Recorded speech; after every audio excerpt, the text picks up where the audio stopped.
Boa tarde a todos e a todas. Eu acho que vocês viram na apresentação do vídeo que tinha lá no final que eu ia criar o Instituto José Ricardo. O Instituto José Ricardo foi criado, está aí a marca do Instituto. Isso é uma forma de também atuar, porque meu filho era um militante, era um jovem militante que estava sendo preparado para ser o meu sucessor. Mas infelizmente a homofobia não deixou. E é uma forma de uma mãe trabalhar com o filho, não mais o filho presencial, mas o filho juridicamente. E o Instituto, ele é uma forma de trazer a história de José Ricardo, de manter essa história viva. Porque nós éramos muito cúmplices. José Ricardo era o meu companheiro, meu parceiro, meu confidente, era o meu tudo. E ninguém sabe o que a homofobia faz com uma mãe, com uma família. Só a mãe sabe o que ela faz. A gente pode falar de quando uma pessoa morre, de vários tiros. Então você atirou naquela pessoa, você matou, uma mãe sofre. Mas a homofobia, ela é uma morte, ela é cruel, ela é drástica. Por quê? Porque simplesmente a pessoa nasceu, a pessoa não optou. É a condição dela de ser homossexual, de gostar da pessoa do mesmo sexo. Ninguém opta. Ninguém ia optar a ser homossexual para poder sofrer. Porque tem uma frase que meu filho sempre dizia para mim: só quem sabe o que o gay passa é o próprio gay. E só ele sabe. E aí eu repito: só quem sabe o que uma mãe sofre por ser mãe de gay, só ela. Com todo o preconceito que não é só para o seu filho, mas é para a família também.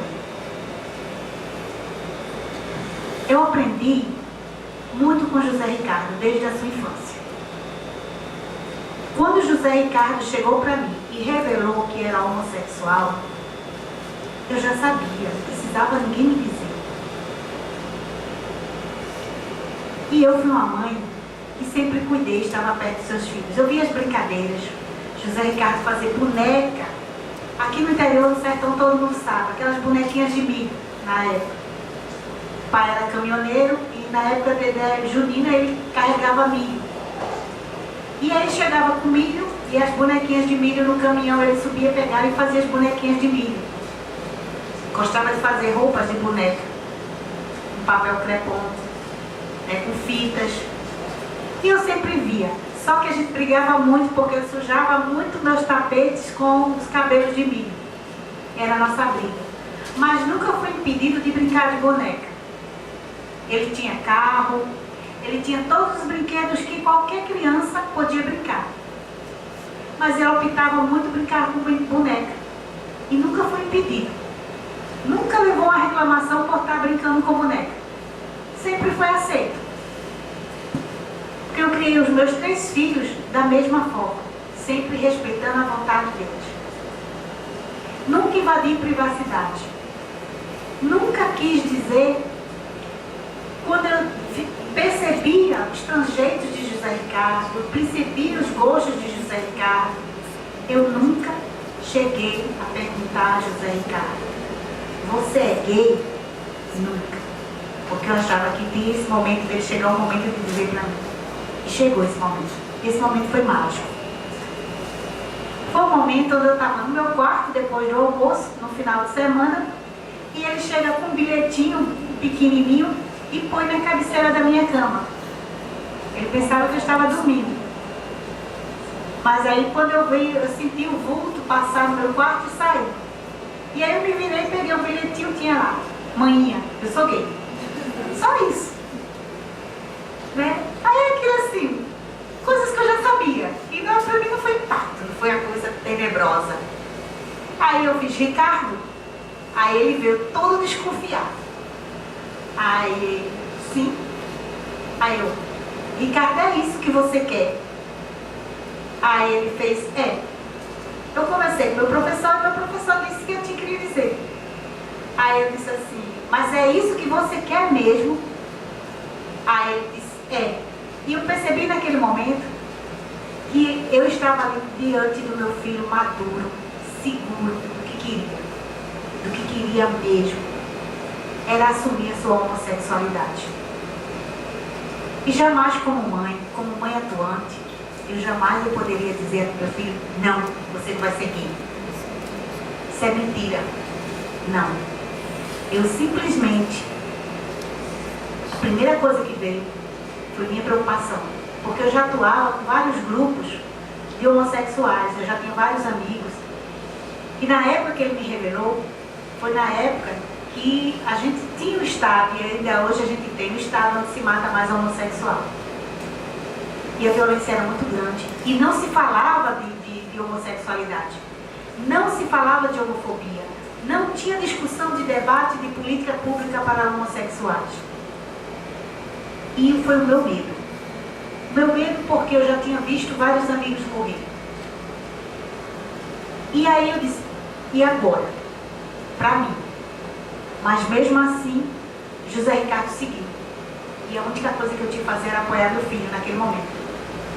E com o coração apertado, com medo de que acontecesse alguma coisa com meu filho. Meu medo não era porque ele era homossexual. O meu medo era ter o meu filho espancado, era ter meu filho maltratado. E passei a criar uma redoma de proteção para Ricardo. Ricardo tinha hora de sair, tinha hora de chegar. Ricardo saía, o celular era ligado e ele não podia desligar, ele estava ligando, já era tarde. Às vezes eu chegava do trabalho tarde da noite, ele estava na casa de Jéssica, que era uma amiga dele. Eu ia sair de casa e ia buscar para ele não vir só. Então eu passei a criar toda essa proteção com o José Ricardo. Às vezes ele estava assistindo filme na casa de Jéssica, aí eu, vamos embora que eu tenho que trabalhar. Amanhã eu vou acordar cedo. Ele já saía chateado, ele dizia que eu estava pegando no pé. Mas era uma proteção, e muitas vezes ele não entendia isso. Era o medo de ver meu filho maltratado. Uma vez eu cheguei na escola, meu filho estava sendo... Era uma brincadeira com os amigos, mas eu não gostei da brincadeira, porque estava chamando ele de bicha, de viado. E aí aquela força de mãe, aquela coisa assim de mãe dizer, não, isso não pode estar acontecendo com meu filho. E aí eu cheguei para o menino e disse, olha, isso não é correto, isso não é certo, isso é preconceito. E aí já fui falar com a diretora e pedi para a diretora chamar o menino. A diretora chamou o menino e chamou o Ricardo também. Ricardo entra na sala da direção da escola e olha para mim e faz, você está me matando de vergonha. Mas ele não entendia que aquilo eu já estava querendo mudar, aquilo eu já estava dizendo que não podia acontecer aquilo com ele. E a diretora foi, chamou, a gente fez o trabalho na escola e depois o menino chegou para mim e faz, ah não, dona Leonor, eu entendi a senhora, mas a gente só estava brincando, José Ricardo é meu amigo. E é um dos meninos que quando José Ricardo morreu, ele chegou para mim, por isso que surgiu o Instituto, porque ele chegou para mim e fez, a senhora não sabe a falta que Ricardo está me fazendo. Porque Ricardo era um amigo que ouvia e sabia dar conselho. E aí outros amigos começaram a entrar no meu Face, começaram a mandar recado, dizendo da falta que Ricardo estava fazendo. E aí eu como mãe, sentindo essa falta do filho, do parceiro, que eu não tinha mais, o companheiro para desabafar, o companheiro para me fazer, muitas vezes, fez 4 anos agora, dia 17 de outubro, fez 4 anos da morte dele, e eu lembrei de quando eu chegava em casa à noite, sempre ele gostava de fazer um cuscuz com carne moída frita, e ele gostava de salgar, ele gostava de carne bem salgada. E eu tinha um problema de pressão, aí eu chegava ele feliz da vida, né? Olha, eu fiz um cuscuz, tem carne, tem um chá de erva cidreira para a senhora, que eu sempre era recebida assim, no final do dia, quando eu chegava em casa. Mas aí, quando eu ia comer, a carne estava salgada. Ricardo, tu apertou no sal. Ele, eita, desculpa, eu esqueci que a senhora tem problema de pressão. Mas eu sempre era recebida com isso. Sempre eu tinha um chá para relaxar. Sempre me fazia massagem. Sempre reclamava quando aparecia um fiozinho branco no meu cabelo. Vamos pintar esse cabelo, né? Quando a sobrancelha começava a crescer, tá horrível, vamos dar uma levantada nessa sobrancelha. Escolhia minhas roupas. Então assim, éramos parceiros, era cúmplice. Era a minha vida, a minha paixão. era meu orgulho. Mas, infelizmente, pessoas preconceituosas, pessoas homofóbicas, pessoas sem senso humano, simplesmente espancaram meu filho. E aí eu quero mostrar algumas coisas. E aí era o meu menino. Pode passar. E aí, 17 de outubro de 2010, eu tive que enfeitar meu filho. Eu não trouxe mais meu filho para um berço, como foi no nascimento. O berço do meu filho foi um caixão. Os lençóis dos meus filhos foram flores brancas. O rosto do meu filho não era mais aquela criança que tinha nascido. O rosto do meu filho estava todo roxo, inchado e machucado, por ter sido espancado, só na cabeça. Essa foi a realidade que eu encontrei meu filho no Hospital da Restauração, depois de procurar 2 dias seguidos. Meu filho resistiu até o momento de nós nos encontrarmos. Só que eu não pude dar um abraço do meu filho, porque ele estava todo monitorado, estava entubado, estava em coma induzido, estava com traumatismo craniano e aprofundamento de crânio. E nesse momento, falou muito a profissional de enfermagem, a mãe profissional, que quando pegou o prontuário, que leu, que viu que o quadro dele era um quadro que eu só tinha 1% em trazê-lo de volta. Eu tinha 90%, 99% de perder. Mas mesmo assim ele foi buscar força.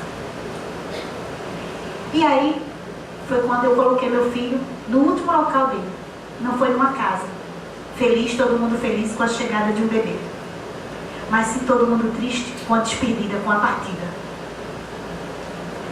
Foi onde eu coloquei meu filho no túmulo. E é onde eu me ajoelhei pela última vez e falei com meu filho que a justiça ia ser feita. Mas aí, todo mundo estava junto de uma mãe. Todo mundo está perto nesse momento para te dar um apoio, para te falar